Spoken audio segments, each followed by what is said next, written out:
I'm Nic Harcourt for AKG Stories Behind the Sessions with Curt Smith. Curt is a singer, songwriter, musician, and record producer, best known as the co-lead vocalist, bassist, and along with his childhood friend Roland Orzabal, co-founding member of the band Tears for Fears. The group, formed in 1980, topped charts around the globe for the next 2 decades with a string of hit singles like Mad World, Change, Pale Shelter, Shout, Everybody Wants to Rule the World, and Sowing the Seeds of Love. They've sold over 30 million records worldwide. Curt joins us today to tell us a few stories behind the sessions for the band's debut album, The Hurting, released in 1983. Thanks so much for being with us today, Curt. That's my pleasure. You know, you and I met each other a few years ago, well, a lot of years ago. More than a few years ago. When we were both living in New York and upstate. But we've never done this before, to actually sit down and talk, so it's a real pleasure. Yeah, after all these years, it's about time. Yeah, it really is. So we're going to talk about The Hurting and about the music, but before we get into that, maybe we could go back a little bit before music. As a kid, you and I both grew up on council estates in England, a very different way of growing up than perhaps most people would understand. What kind of kid were you? What was going on for you as a young lad? I mean, a council estate, and especially if any Americans watching, is about the projects, is what they call it here, I guess. So it's state-owned housing, but it's normally pretty rough. But I come from Bath, which is a kind of quite a nice town. But music has always been sort of in my life from an early age. I mean, I remember, you know, in the little apartment we had in Snow Hill in Bath, from the age of like 4, I would sing all the time. And it would drive my mother nuts. Now, was this just making stuff up? Or singing along to what was on the radio, or singing, you know, songs I'd heard, or whatever it may be. And so she's like, you got to go join the choir, you know, get in the choir at school, go to the church choir. And I'm not a church-going person, and certainly not religious. Right. But I joined both choirs, I think, at the age of like 5. And so that's I've been singing from the age of 5 in choirs. And I think that was up, I probably stopped again in my adolescence when it became like not a cool thing to be. So I probably from the age of 5 to 11, I was in the school and church choir, then turned into a troublemaker. So when you first started talking with Roland, you guys first started making music together, did you have an idea of what kind of music you wanted to make? And what about lyrically? Well, I mean, initially when we first started, because we were young, we did cover versions primarily. What were you listening to? I mean, give you examples of cover versions. I mean, we were listening to a lot of rock music, as you do in your teens, because it's kind of simpler to play. So we kind of listened to Black Sabbath or Status Quo, but we were a little more abstract, to the extent that like our favorite band was Blue Oyster Cult back then. So live, we would do things like, we would do a Blue Oyster Cult cover. We'd do Alex Harvey Band. We loved Alex Harvey Band. Sensational Alex Harvey Band. The sensational Alex Harvey Band. You know, we did a free song. Oh, Thin Lizzy, huge Thin Lizzy fans. You know, which has stayed with me to this day, because, you know, after that I became a bass player as well as a singer, because I started off as just a singer. I think Phil Lynott and Paul McCartney were the 2 main reasons why playing bass to me was kind of cool. But even then, I think we had 3 or 4 songs that were originals, even at the age of 15, that, you know, I don't think they were great, but we did them. Right. You know, I mean, it was clear we were going to go on and be doing our own material to us. As I read a quote from you where you said that The Hurting and Songs from the Big Chair were therapeutic attempts to find out why your backgrounds were so messed up. So where were you guys at? And can you share a little bit about what actually bonded you as fellow travelers? Yeah, I mean, I would say more The Hurting than Songs from the Big Chair. I think we were a bit more outward looking on Songs from the Big Chair, I would say. We, at the age of, I want to say 16, 17, Roland first read a book called The Primal Scream by Arthur Janov, about this thing called primal theory, which also John Lennon and Yoko Ono got into, and the John Lennon and Yoko Ono Plastic Ono band made an album that was pretty much around primal theory also. So we were getting into psychology. This also set us apart from the other members of the band, because this is while we were in graduate. And so we were kind of trying to work out why we were as messed up as we were, I guess. And it's sort of a simple, it's very simplistic, to be honest. I mean, going back, I thought it was the deepest thing ever, but it's, your parents messed you up. Oh, really? Right. Right. That pretty much sums it up, to be honest.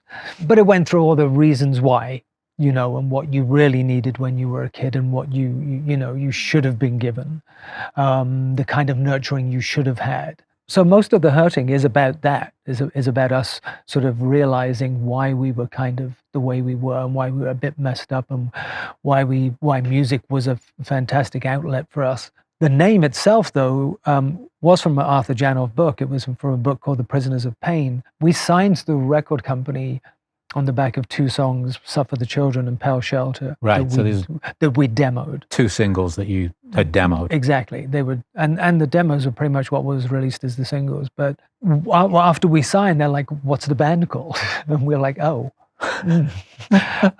good question." So, myself and Roland went away, and I came back. I'm like, I was reading this, part of Prisoners of Pain last night. Both of us were reading alongside each other, kind of thing, in our separate houses. I said, there's this thing about children's nightmares, and I don't know, it just came to mind, Tears for Fears. And he's like, well, what do you mean by it? I said, well, then the chapter about children's nightmares was basically putting forward the theory that children invent monsters effectively. Because they can't admit what they're really scared of, which is generally their parents or peer groups or whatever it may be. It's giving them something to fear, and so they don't have to face the real fear, which makes sense. It was saying that if children were allowed to be a lot more natural when they were younger, and part of that was if they were allowed to cry when they needed to cry, as opposed to being told to shut up, or bottle it up, or suck it up, or stiff upper lip, whatever it may be, for boys. That fun English stuff. Yeah. They wouldn't have these nightmares. And so it became Tears as a replacement for Fears, Tears for Fears. Right. It rhymed. Wonderful. Then, of course, we had an old argument with the record company about the name, but because they also had the Teardrop Explodes on their label. Oh, yeah, Liverpool band. Yeah. But they, we were adamant that that's what we were going to be called. Tell us about those first couple of days in the studio. Well, to start with, I mean, to go back, we were given names of lots of producers, and Chris Hughes was one, and he'd made this album by a band called Dalek I Love You. Right. Very abstract, incredibly abstract, but we happened to love it because it was on our label, and Dave Bates would play it to us. And we're like, oh yeah, he's interesting. We did not know that he was Merrick from Adam and the Ants. Oh, the drummer. The drummer, yeah. We didn't know because he produced Adam and the Ants. Right. But that wasn't the reason we wanted to use him. We wanted to use him because he produced this Dalek I Love You album. Got it. Which was very abstract. I think had we known he was Merrick, we might not have even gone to meet him. I don't know. Because he was in Adam and the Ants. Yeah. But we did, and he had strange connections to Bath. His mother lived in Bath, so he came down on the train to Bath. We hung out with him. He went to visit his mother. We liked him a lot. We got on with him very well. We agreed to do the album with Chris because he was the one person we kind of seemed to gel with. Is that something you had to get approval of from the record label as well? Yeah, but the record label had suggested him. Right. I mean, it also happened to be that Chris was one of Dave Bates' great best friends. Okay. So made it easy. As long as you liked him, it was probably going to happen. It's going to happen because Dave wanted him to do it. Right. And no one trusted us as 20-year-olds to go into a studio and make our own record or produce our own record. That was never going to happen. And then Chris brought along his engineer, Ross Cullum. And so it was looking back on it, it was a kind of a torturous time, I would say. How so?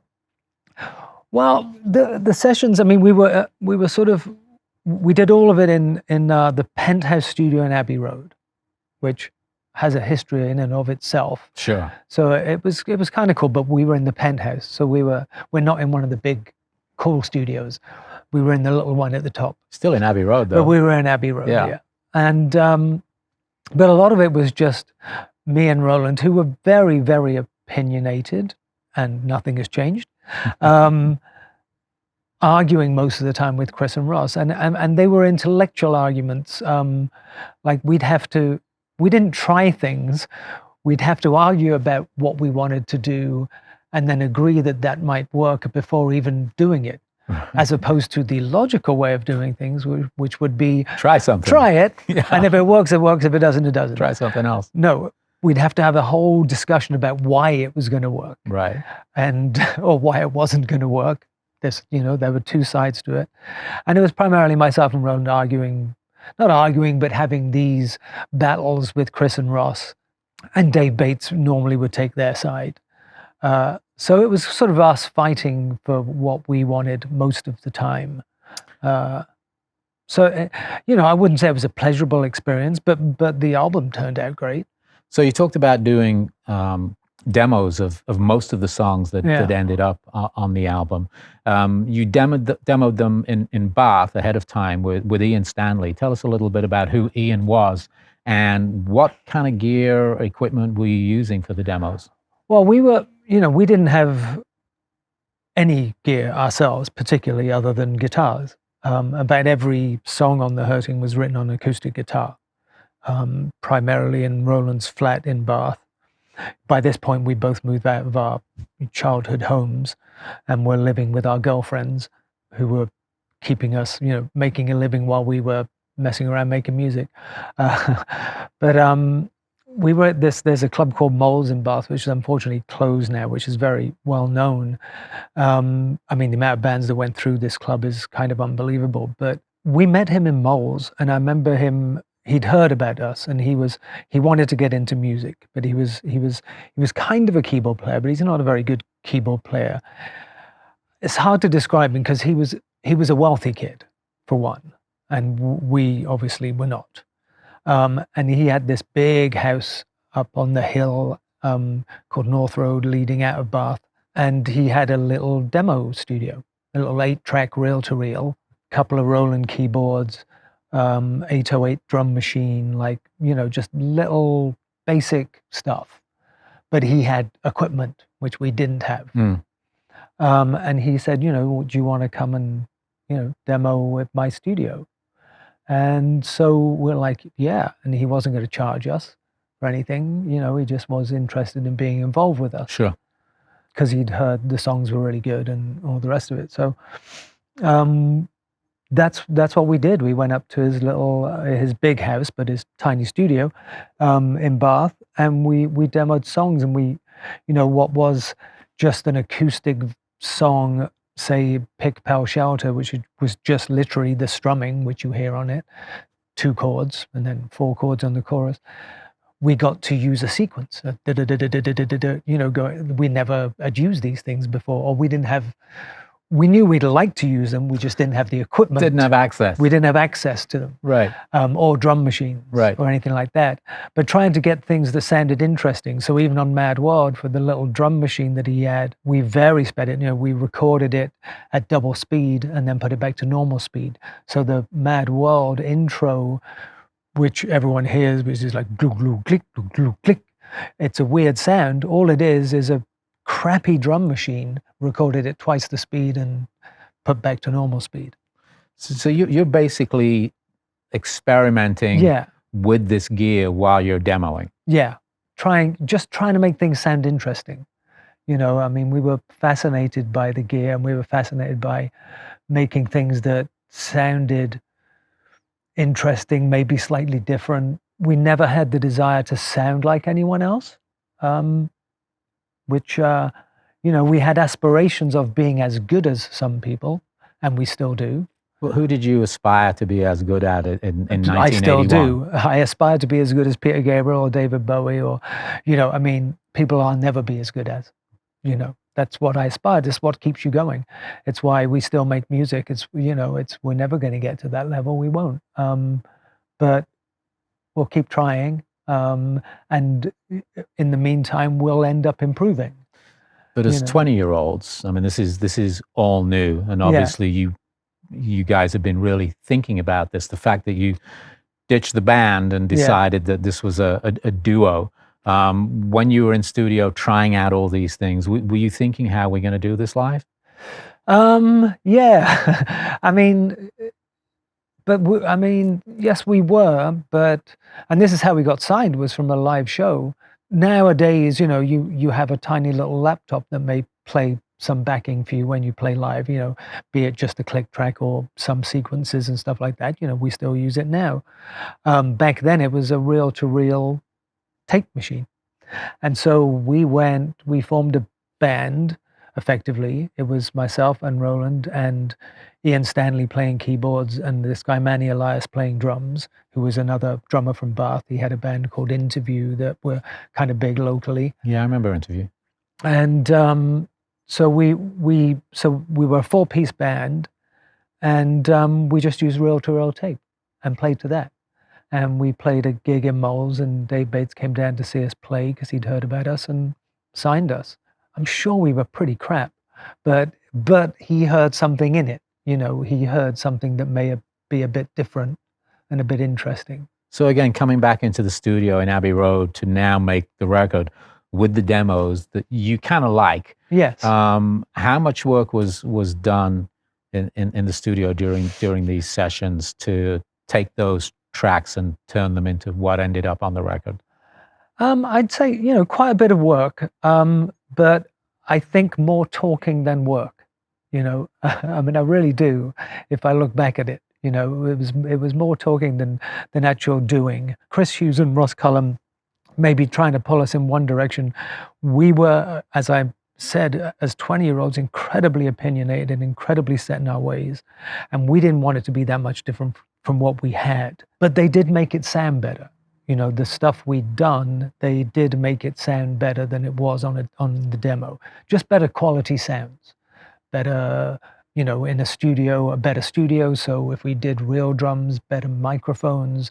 So, just the quality of sound was better than anything we'd done before.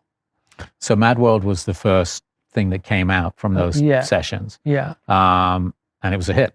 Yeah. No one thought it was gonna be. Yeah, I read something where the record label certainly didn't think it was going to be. No, well, initially Mad World was going to be a B-side, and David Bates listened to it and went, "No, this is your next single." We were like, "You're tripping. You're an idiot." He proved us wrong. Again, this is your A&R guy. This is our A&R guy, yeah. And he proved us wrong, but we just thought it was too weird. Because the sped down, the very sped drum machine, it wasn't a standard real song structure. It was kind of had weird bits in it, odd brass bits going ba ba da ba da ba, all these sort of things that you didn't really hear on songs. There was nothing else like it, and I guess we felt, where's it going to fit in? Right. It's not until years later where you realize, doing something different is actually good. Because it stands out. Yeah. It's not you learn later in life that fitting in is not how you necessarily become successful. It's standing out that makes you successful. We were yet to learn that. But no one, we thought, and even Dave, I think, thought that it would just get us really critical acclaim again. Like it would be like the sort of music critics would really like it, and we'd get a sort of a name of being a reputable band. People would take us seriously, and then we'd come with the obvious hits, which were Pale Shelter and Change. But it ended up being one of our biggest hits. Which is strange. And as you said, because it was different. It was completely different. Yeah. It wasn't like anything else that was out there at the time. And you did get critical acclaim as well as the chart success. And I know the critical acclaim was probably the most important part of it, because you wanted the other people who are in that business to appreciate what you were doing. Well, a justification, I guess, that what we were doing was something of value musically. I have to say, as time has gone on, I don't really care that much what other people think, but we definitely did then. Where do you see the legacy of that album today? I actually think it's a more important album than Songs in the Big Chair, personally. Songs in the Big Chair obviously was far more successful, had far bigger hits on it. As far as the depth or the feeling behind it, I think it's a more important album. And for you personally, is that really what you're telling me for you personally, as the guy who's co-written and recorded and sung all these songs over the years, that's the one that stands out to you? Is it because it was the first one? I think because it was the first one, but also the emotion behind it. You know, by Songs from the Big Chair, we were comfortable. You know, we'd become, you know, a hit band, and you know, we were to become bigger, but I think, and also an age thing. We were, you know, 23, 24, making Songs for the Big Chair. We were then comfortable because we'd started making money, and I think Songs for the Big Chair was far more outward looking. I think it's, you know, it still had the depth, and I still love playing those songs now. I just don't think it was as cathartic as The Hurting, put it that way. I think the closest we've come to The Hurting is actually our last album, The Tipping Point. But you also put out a live album, and you were telling me before we started rolling tape that it was only recently, in this most recent incarnation of the band, that you played Madison Square Garden, that you played the Hollywood Bowls. So as you look at today, this is March 2025 as we're recording this, if you could pull out your Tears for Fears global crystal ball, where do you see this going from now? I honestly, you know, I don't know, you know, because we have, you know, as I said, when we first started, we never really made plans. You know, we never thought we are aiming to be successful. We didn't. We were just aiming to be better or good at what we did or make something better than we did last time. So anytime we go into a studio, we just try and improve on what we've done. We still have a desire to be as good as Peter Gabriel and David Bowie and Prince, or you name them. I mean, there are probably 100 artists that will never be as good as. While we still have that desire, will continue. Live, this is the best band we've ever played with, without question. And so we love playing live because they're such great musicians. So we'll continue doing both those things. We'll go into the studio again this year. If we come up with something of substance that we feel is meaningful and we feel is a step, again, forward for us, or even sideways, just something different. We don't like to do the same thing twice. If we discover that, then we'll make an album. But we'll continue to play live no matter what. Technology's changed a lot, clearly, since The Hurting. You guys were using cutting-edge technology at the time that now seems very sort of quaint compared with what's available technically. How different is the writing process for you guys today than it was on that first album? Well, technology certainly made it easier. You know, I mean, you know, the technology back then was quaint and very expensive. Mm-hmm. I mean, a Fairlight, we were on the road with 2 Fairlights in case one broke down. They're £100,000 each back then. Wow. Now the laptop does more than that. Mm. So, you know, we can take 2 laptops on tour. We could take 3 or 4 if we wanted to. Yeah. But no, and also just, you know, technology, like, you know, because Roland sort of right now is, at this moment, in Colorado. I'm here because his wife is from Colorado, so he has a house in Colorado and a house in LA. But he just sends me stuff. You know, we can do that now. We can just send files, and then I can go into the studio and put whatever I want to put on it, and vice versa. So it's made the writing process kind of easier. We still do a lot of writing separately, and then get together and finish stuff. You know, and when that happens more often than not, and because we want to know the other person is really into the song first, we're at that comfortable level now that we're probably getting on better than we have since we were 15, which is great news for us. So we're very aware of each other's strengths and appreciate each other and actually talk to each other more now. So we know if our partner is not into the song particularly, we're not going to try it. And there's no pissing match involved, which used to happen. Yeah, well, one would hope that after after all these years. Yeah. So it's definitely easier and more pleasurable. But again, you know, there's still some, you know, struggle as to trying to find what it is we want to do. And you know, the sound of Tears for Fears, you know, I was once asked to describe it, and you know, the only thing I can say is it's the stuff that me and Roland agree on. That's it. And so once we agree on something, we do it. Well, whatever Tears for Fears are up to next, I look forward to hearing it and probably seeing you somewhere out there on the road. It's great talking to you, Curt. Thank you Thanks, so much. Nick. Real It's pleasure. my pleasure. Thank you.